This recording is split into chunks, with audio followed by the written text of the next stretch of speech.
सगळ्या डॉक्टर मंडळींना माझा नमस्कार. मी इंजिनियर माणूस आहे आणि तुमच्याशी बोलतो आहे.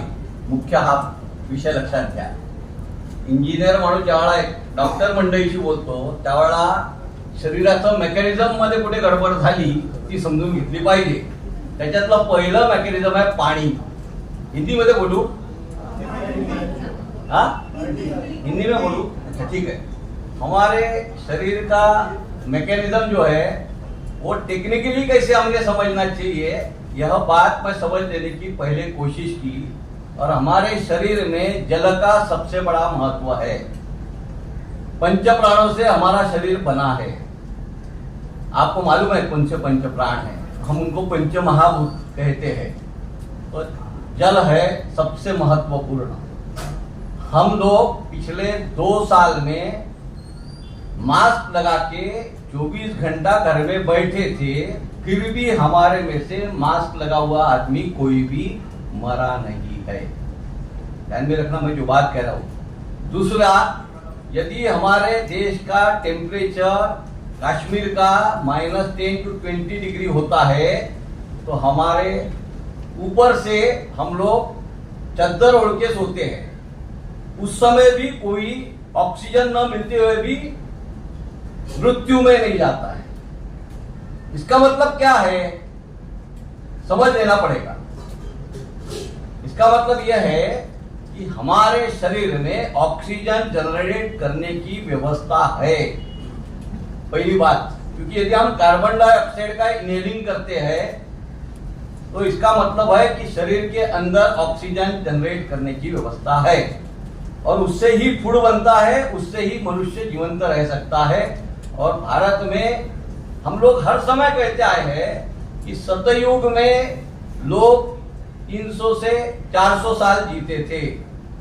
द्वापर युग में हम 100 से 200 साल जीते थे और कलयुग में हम लोग मेडिसिन खा के 50 साल जीना मुश्किल हो गया है.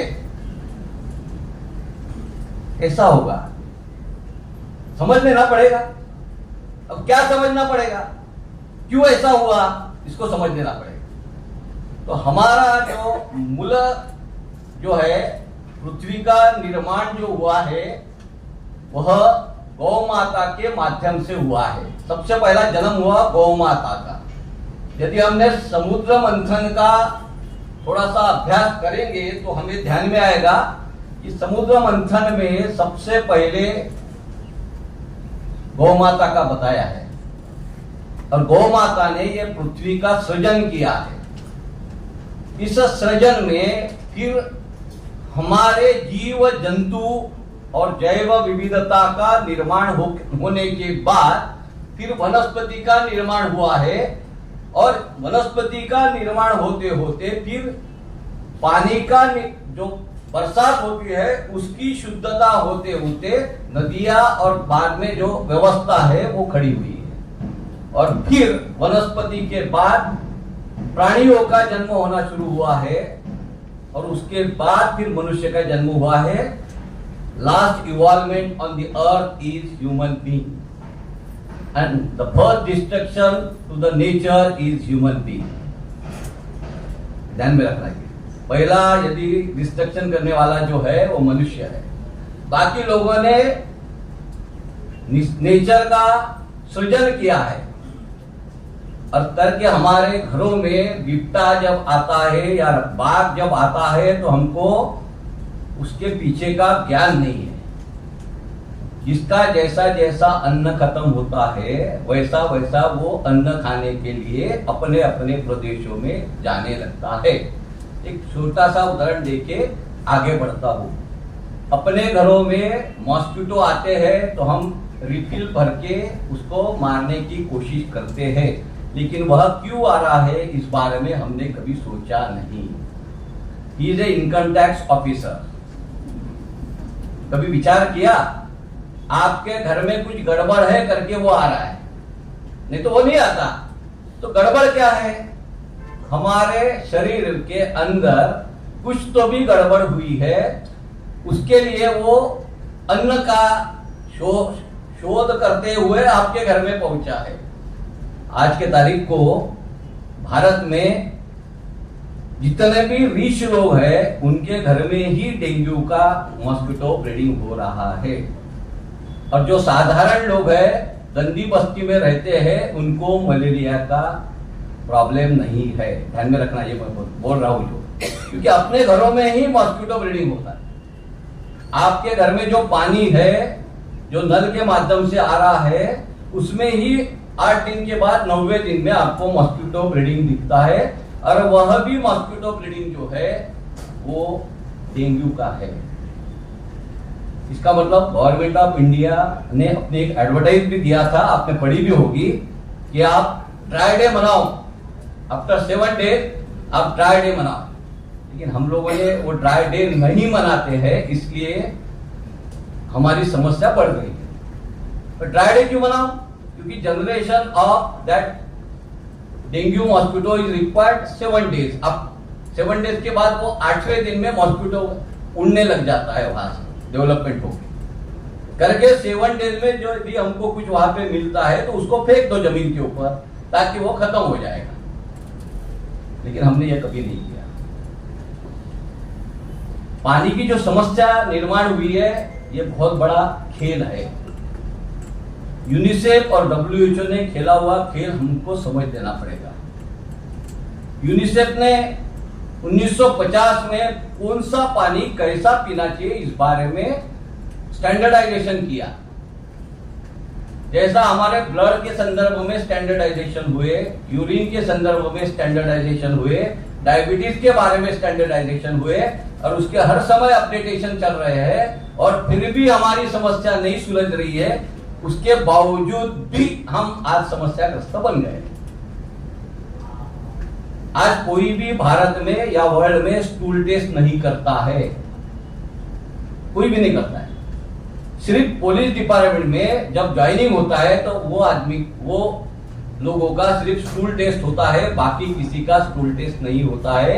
मेरे जमाने में मेरा ब्लड टेस्ट कभी नहीं हुआ था, मेरा यूरिन टेस्ट कभी नहीं हुआ था, मेरा स्टूल टेस्ट हुआ करता था।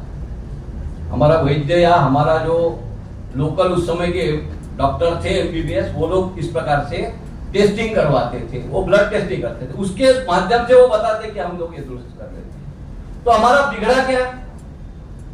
हमारा पानी बिगड़ गया। 1950 से हमारा पानी बिगड़ गया, और आज वही WHO कह रहा है कि आज प्राकृतिक पानी पीजिए। उसका डिक्लेरेशन है, मेरे पास भी है, आपके पास भी होगा, कि RO का पानी मत पीजिए, नेचुरल वाटर पीजिए। नेचुरल वाटर है कहाँ? ये बड़ा प्रश्न है आपके अगल बगल में कहीं पानी दिखता है? जाके सब वाटरफॉल खत्म हो चुके हैं। एक भी वाटरफॉल 24/365 डेज नहीं चल रहा है आज के तारीख। लोनावड़ा, खंडाला जहाँ पे चलते थे एक जमाने में, आज नहीं है। What is the reason? तो क्षार यह समस्या है। सॉल्ट इज ए प्रॉब्लम, ध्यान में रखो। और सॉल्ट ये पूरे नेचर का प्रॉब्लम हो चुका है। Salt is a food of plant. हमने वही डाला है खेतों में केमिकल फर्टिलाइजर के माध्यम से। वो इतना ज्यादा सरप्लस हो चुका है कि उसका लीचिंग पूरे भूजल में हो चुका है, और हर जगह पे पानी का, जिसको हम अपनी भाषा में TDS कह रहे हैं, टोटल डिसॉल्व सॉल्ट, वह सातत्य से बढ़ते जा रहा है। नेचर कैसा बदल रहा है देखो, थोड़ा सा उसको भी समझ लेना आवश्यक है। जैसा कि कच्छ के पठार में चले जाएंगे तो सब बबूल के झाड़ दिखेंगे, वहां पे एक भी नारियल का झाड़ नहीं है। वो भी समुद्र के पास है, वहां पे नहीं है, बबूल का झाड़ है पूरा। वहां पे सबसे हाईएस्ट क्षार है, वहां का मिट्टी खा लो तो खारी है। कभी गए होंगे, नहीं होंगे तो जरूर जाइए। वहां कच्छ का मेला लगता है। अपने गुजरात गवर्नमेंट बहुत अच्छी व्यवस्था करती है, और किलोमीटर आप नमक देखेंगे जिसके ऊपर आप पैदल चल सकते हैं, और कोई पेड़ पत्ता नहीं है वहां पे। तो नमक चलता है कच्छ का, नमक दक्षिण में नहीं बनता। देखो समझ लेना पड़ेगा, पर्यावरण के साथ हमको पानी का समस्या के साथ चलना पड़ेगा। और फिर कच्छ के बाद आता है राजस्थान, और राजस्थान में हम लोग कई हजारों सालों से पानी का संकलन कर रहे हैं, कई सालों से, आज नहीं कर रहे हैं। और कई सालों से संकलन करने के बावजूद भी आज तक वहां पे मॉस्किटो ब्रीडिंग नहीं हुआ वो पानी में। क्यों नहीं हुआ? क्यों? वो भी इकट्ठा किया हुआ पानी था। प्रदूषण की मात्रा जैसे जैसे बढ़ते गई, कौन कर रहा प्रदूषण? हम लोग कर रहे हैं। कौन सा प्रदूषण कर रहे हैं?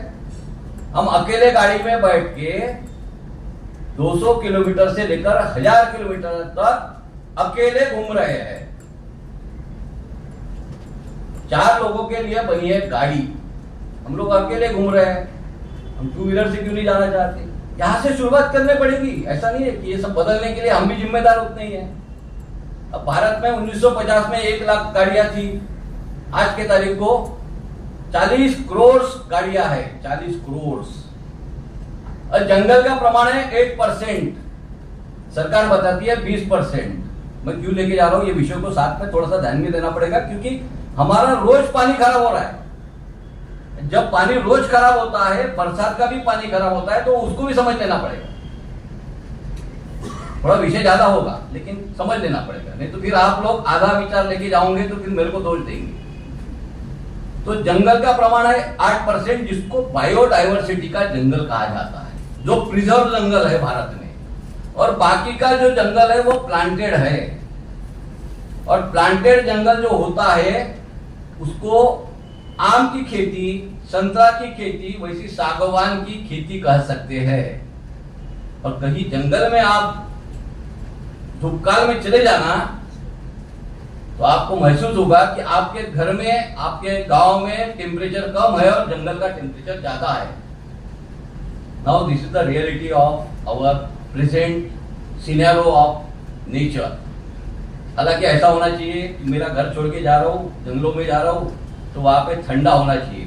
रात को होता है, ये तो सीमेंट का जंगल है, लेकिन दिन का जंगल में भी यदि महसूस करेंगे तो वहां का जंगल जो है वो हाई टेम्परेचर का होता है। चंद्रपुर का टेम्परेचर यदि 48 है तो चंद्रपुर के जंगल का टेम्परेचर 50 मिलेगा। सर आपको जाके आ जाओ एक बार, ताड़ोबा में नहीं, कोई भी जंगल ले लो वहां का। सागवान ऐसी आई कहां से? This is the commercial would, FDCM development 1960। उसके पहले अंग्रेजों ने हमको लूटा है, ये सबको मालूम है।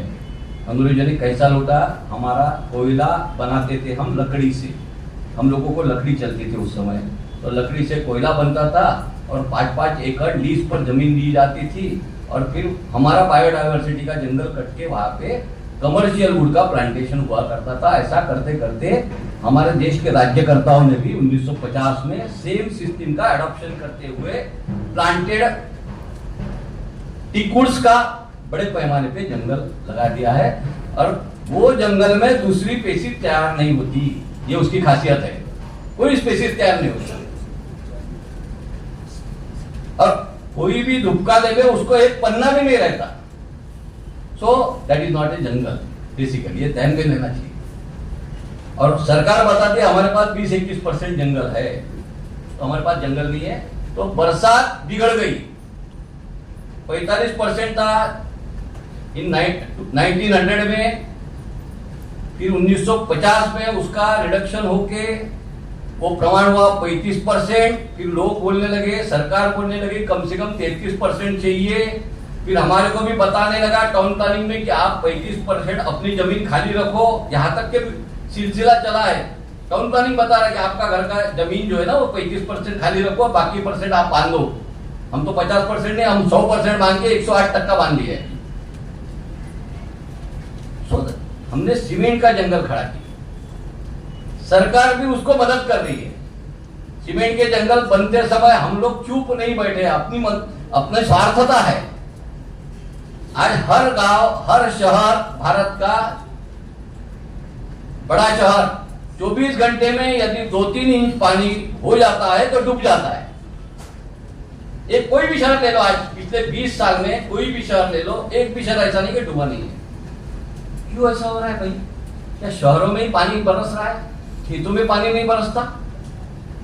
खेतों में भी पानी बरस रहा है। कहाँ जाता है पानी? पिछले 50 साल से हमारा लाखों टन सुपीक जमीन ये पानी के साथ बह चुकी है। लाखों टन नहीं, मिलियंस टन बोलूंगा मैं तो। और समुद्र के तरफ भी चली गई। एक्चुअली 1960 के पहले कभी ऐसा नहीं होता।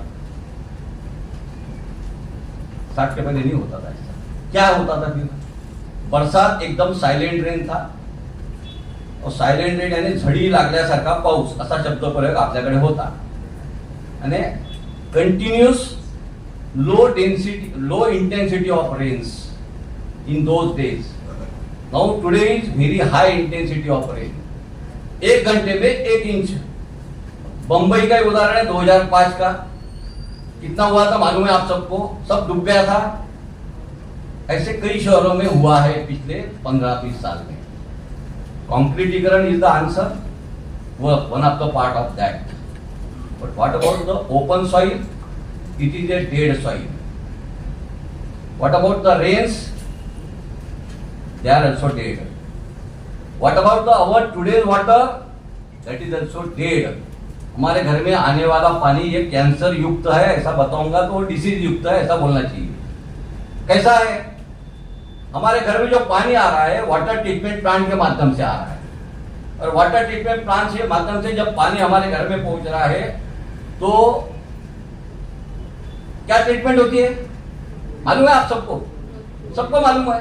रोटेटिंग एलिमेंट्स वगैरह लगे रहते हैं, दूर से देखते हैं हम लोग। वैसा नहीं है, सिर्फ रोटेटिंग नहीं है, उसमें लाखों टन बोल रहा हूं एल्यूमिनियम ऑक्साइड डाला जाता है, तब जाके वो मिट्टी अलग होती है। तो aluminium oxide is dangerous for kidney, हम सबको मालूम है, यानी वो पहले पानी पी रहा है। सेकंड, देन एप्लीकेशन ऑफ, क्या किया हमने? ब्लीचिंग, बराबर है, दैट इज ऑल्सो केमिकल। ये 1990 तक चला। उस समय पोटेशियम परमैंगनेट का भी उपयोग करते थे कुछ जगह पे, लेकिन ये 1990 के बाद पूरे वर्ल्ड में, भारत में, या फिर भारत की सोचेंगे तो पानी अधिक दूषित होने के कारण नेक्स्ट स्टेज चली, that is chlorination of water. अब 2007 में टाइम्स ऑफ इंडिया का वृत्त है, मेरे पास डॉक्यूमेंट है, उसने बताया कि abnormalities of child develop in all over world is due to chlorinated water. ऐसा उन्होंने एनालिसिस दिया है 10 साल के बाद का पढ़ाई देने के बाद। तो क्लोरिनेशन युक्त पानी से एब्नॉर्मेलिटी डेवलप होती है चाइल्ड में, और ये सब सत्यानाश का कारण हुआ है।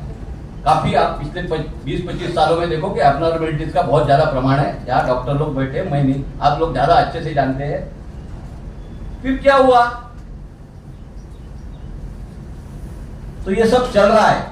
हमारे घर में आने वाला पानी जो है इट्स ए डेड वाटर। जमीन डेड, पानी डेड, तो जमीन में बनने वाला भी डेड ही बनेगा ना। अब उसको जिंदा रखने के लिए हम कुछ करते हैं। क्या करते हैं हम लोग? वो अन्न को जिंदा रखने के लिए हम क्या करते हैं? उसमें कुछ भी और केमिकल ऐड करते हैं। नहीं तो कौन खाता है? उसको सील बंद करके रख दो आप। आज का जो जमीन में प्रोडक्ट तैयार हो रहा है उसको घर में लेके आ जाओ, काजू लेके आ जाओ, बादाम लेके आ जाओ, गेहूं लेके आ जाओ, चना लेके आ जाओ, कुछ भी लेके आ जाओ, आप सील बंद करके रख देंगे। फिर भी उसमें पेस्ट आ रहा है। What that indicates? It is not your food, it is the food of pest. तो ये हो रहा है पानी के कारण, केमिकल के कारण, और बरसात जो हो रही है वो केमिकल युक्त होने के कारण। ये तीनों भी चीजें बिगड़ने के लिए बहुत बड़े पैमाने पे षड्यंत्र का भाग हुआ है। ऐसा नहीं हो किया, ऐसा ही हुआ है, षड्यंत्र है ये। 1955 से 60 के समय हमारे देश के साइंटिस्ट ने रासायनिक खादों का और सेंद्रीय पद्धति के खेती का प्रयोग करते हुए स्पष्टता से दिया था सरकार को डॉक्यूमेंटेशन कि आप किसी भी प्रकार से केमिकल फार्मिंग ना करें। आप ऑर्गेनिक फार्मिंग के पद्धति से 29% ज्यादा यील्ड ले रहे हैं, तो there is no need to use any type of chemical fertiliser in our country. वो पाड़ेगांव संशोधन केंद्र को बंद करके अपने देश के उस समय के सरकार ने केमिकल फार्मिंग की शुरुआत की, और सबसे पहले उसका उपयोग हुआ पंजाब, हरियाणा और आंध्र प्रदेश में। सबसे पहले डैम बने बड़े बड़े यहाँ पे, और सबसे ज्यादा मृत्यु सबसे पहले यहीं पे हुए, आत्महत्या है।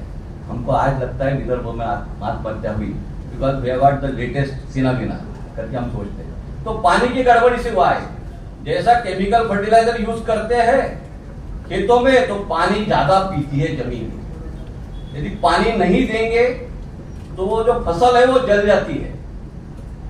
जैसा कि हम लोग बफे का अन्न खा के आते हैं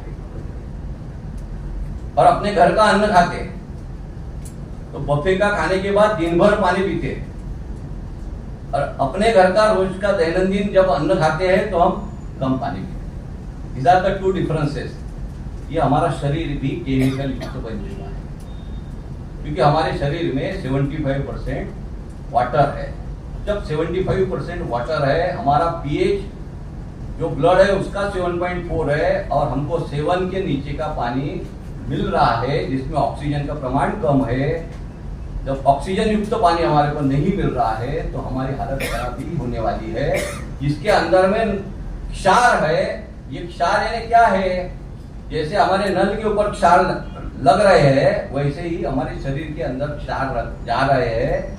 ये पेड़ों का अन्न है, उनको मिलना चाहिए, ये हमारे शरीर में जा रहे हैं। शरीर में जाने के कारण उसको किडनी क्लीन नहीं कर सकती, फिर ये हमारे ब्लड में जाता है। फिर कोलेस्ट्रॉल नाम का एक नया विषय सामने आता है। वो कोलेस्ट्रॉल को हमको समस्या क्रिएट की है, और वो होता है फिर बीपी। और फिर हमारा डॉक्टर बताता है कि भाई एक गोली जिंदगी भर खाना पड़ेगा।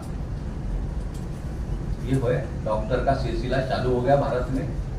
1950 में वैद्य थे, गांव के कितने वैद्य थे, और आज गांव में कितने डॉक्टर है, कितने हॉस्पिटल्स है। तो स्वस्थ भारत का यह दृश्य नहीं है।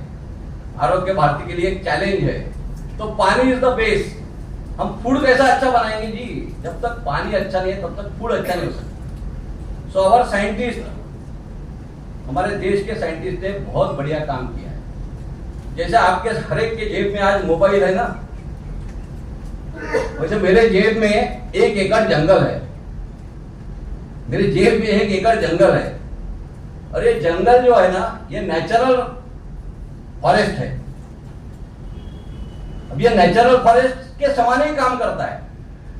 ये पानी में डालने के बाद ये ऑक्सीजन जनरेट करता है, और कार्बन डाइऑक्साइड पानी में जितने भी पॉल्यूशंस है उसको यूटिलाइज करता है। Basically nitrate is the first food of that particular plants.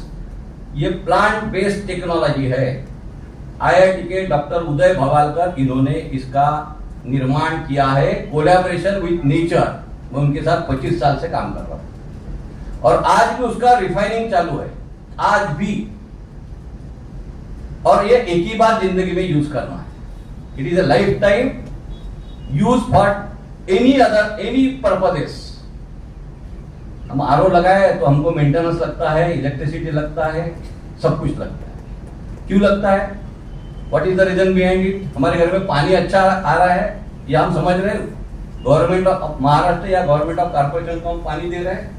2 मिनिटं मला आलं लक्षात, डोंट वरी. पण माझा विषय महत्वाचा आहे, तो झाल्याशिवाय मी थांबू नाही शकत. म्हणून मी अर्धवट ध्यान नाही देणार. आपण जेवल्यावर 5 मिनिटं उशीर केला तर चालेल. हा चालेल का? 5 मिनिटं घेणार मी जास्ती, कारण ते झाल्याशिवाय पूर्ण झाल्याशिवाय काही मजा नाही. कॉन्क्लूड तर येणारच आहे, मला माहितच आहे, पण मी ते सांगतो आहे, ते कॉन्क्लूड करत देतो आहे म्हणून सांगतो आहे. मग काय केलं, जसं तुमच्या खिशात मोबाईल आहे ना, तसं माझ्या खिशात जंगल आहे सांगतोय मी. हे 1 एकर जंगल आहे, हे 4-5 क्रिस्टल माझ्या खिशात आहे. 1 टन मटेरियल टाकत होतो एक काळी. 1987-88 मध्ये आयआयटीचे सायंटिस्ट 1 टन मटेरियल टाकत होते शेतात, आणि मग रिसर्च वर्क करत करत याला आज 100 मिलीग्रॅम पर्यंत आणलेला आहे. आणि हे 100 मिलीग्रॅमचे क्रिस्टल हे बायो क्रिस्टल आहे, लक्षात घ्या. रेनफेड फॉरेस्ट जे असतं त्या रेनफेड फॉरेस्ट मधून त्याचा जेवढे अर्क एन्झाईम बेस जेवढे असतात ते आजही टाकणं सुरू आहे. 15,000 की 20,000 का 50,000 झाडं त्याच्यामध्ये आहेत, त्याचे प्लांट्स त्याच्यामध्ये आहेत. You can't count it now. आणि अशी सगळी ही टेक्नॉलॉजी IITच्या सायंटिस्टने तयार केलेली आहे. आपल्या घरच्या घरी गंगाजल बनवा, आपल्या घरच्या घरी हिलिंग वॉटर बनवा, आपल्या घरच्या घरी अल्कलाईन वॉटर बनवा, तुम्ही जे नाव द्याल ते. आपल्या घरच्या घरी आलेल्या अन्नाला ऑर्गेनिक फूड तयार करा. कोणतेही आपली डाळ जर आज पाण्यात शिजत नसेल तर या पाण्यातनं तुमची डाळ उत्तम शिजेल. डाळ ही सगळ्यात शिजण्यामध्ये वेळ लागणारा घटक आहे आपल्या अन्नद्रव्यातला, कारण तिच्या तयार व्हायला देखील 9 महिने लागतात. माणसासारखं तिचं आहे. आणि आम्ही 20 मिनिटात तिला तयार करण्याचा प्रयत्न करतो. या टेक्नॉलॉजीचं नाव आहे बायोसॅनिटायझर. ही भवालकर इकॉलॉजिकल रिसर्च इन्स्टिट्यूट या डेअरी या नावाने ती तयार होते. ते स्वतः तयार करतात आहे. वय वर्ष 73 आहे. 1973ला पास आउट झाल्यानंतर पूर्ण आजीवन त्यांनी याच कामामध्ये स्वतःला झोकून दिलं. गांडूळवाले भवाळकर म्हणून ते जगात प्रसिद्ध झाले. Is known as a earthworm. World Digest जे आहे अमेरिकेचं, त्यांनी त्यांना call him to discuss on the dais for Worm Digest. What is the worm म्हणून जगभराचे लोक त्या ठिकाणी जमले होते. त्याच्यावरती चर्चा झाली. लोक सगळेजण रेड वर्म्स आर वर्म्स हे समजत होते. तुम्ही आणि आम्ही पण समजतो, पण red worms are not worms. They are the क्रूमीज, they are carriers. But basically worms are near about 10 to 15 feet down, and they are giving chemical fertilizer to the plants, and the plants taking the required amount of sharp from that, and we get the good food quality. That's why when our transportation is there from India to world, at that time we are rich. Our export is 40%. Now today our export is only 1%. So 40% export केलं तर आम्ही पुन्हा श्रीमंत होऊ. We want जैविक शेती. या पाण्याने जैविक शेती होते. या पाण्याने जैविक पाणी तयार होतं, ज्याने जैविक व्यवस्थापन तयार होतं. याला कोणत्याही लिक्विडमध्ये तुम्ही टाकून वापरू शकता आणि आनंद घेऊ शकता. 100 वर्ष जगण्याचा मंत्र जो होता कलियुगातला, त्याला आपल्याला असं म्हणता येईल की अमृत मंथनातलं अमृत काय. विष तर पिलं होतं शंकरांनी, बरोबर आहे. मग अमृत काय? अमृत हे. धन्यवाद.